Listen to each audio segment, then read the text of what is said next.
Hello everyone, আসসালামু আলাইকুম। সবাই কেমন আছেন? আশা করি সবাই ভালো আছেন। আপনাদের দোয়ায় আমি অনেক অনেক ভালো আছি। ওয়েলকাম সবাইকে আনিশা মনি যেহেতু ফেসবুক পেজে। তাই তো দেখেন আমি এখানে নারকেল বের করে নিয়েছি, আর এটা আপনার আখের যে চিনিটা হয় সেই চিনিটা, এই কারণে একটু লাল। এই তো দেখেন এখানে আমি নারিকেল আর চিনিটা জাল দিয়ে নিয়েছি। তো এটা আরও লাল লাল করতে হয়, আমি লাল লাল করিনি, দেন আমি সাদাই রেখেছি। তারপর এখানে আমি আগে থেকে আটা কাই করে রেখেছিলাম।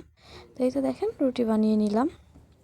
তারপর এখন এখানে একটু একটু করে নারকেলের পুর দিয়ে দেব, আর এটা উল্টিয়ে আর কি ভালোভাবে পেঁচিয়ে নিতে হবে, কারণ যে পাকন পিঠা আর কি যেটাকে বলে সেইটা। এই তো দেখেন এখন আমি এইভাবে পেঁচিয়ে নিচ্ছি। তারপর এটা ভেজে নেব আমি। তো এক এক দেশে এক একটা নাম বলে, আপনাদের এখানে এটাকে কী বলে অবশ্যই কমেন্টে জানাবেন। তো তেমন বেশি ভালো পারিনি, এইভাবেই যেভাবে পেরেছি সেভাবেই করেছি। আর শীতের দিনে শুধু পিঠাই খেতে মন চায় আর কি, এই কারণেই বানিয়েছি। এই তো দেখেন এক এক করে এভাবে আমি সবগুলো বানিয়ে নিয়েছি। এখানে তেমন ভালোই হয়নি, তাই না? একদম বাজে হয়েছে। তো যেমন পেয়েছি তেমনই বানিয়েছি। তো এখন আমি কড়াইতে তেল গরম করে নিয়েছি।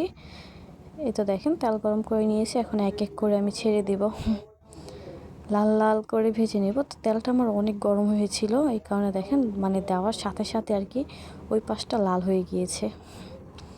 তেলটা অনেক গরম ছিল। তো এই তো দেখেন এখানে পুরোটা ভাজা শেষ। এখানে ফার্স্ট আমি একটা দিয়ে দেখেছি, তারপর একটা ভেজে নেওয়া হয়ে গেলে তারপর আমি এক এক করে আর কি সবগুলোই দিয়ে দিয়েছি। এটা ভালো করে লাল করে ভেজে নেব। তাই তো দেখেন এক এক করে আমি সবগুলো দিয়ে দিয়েছি।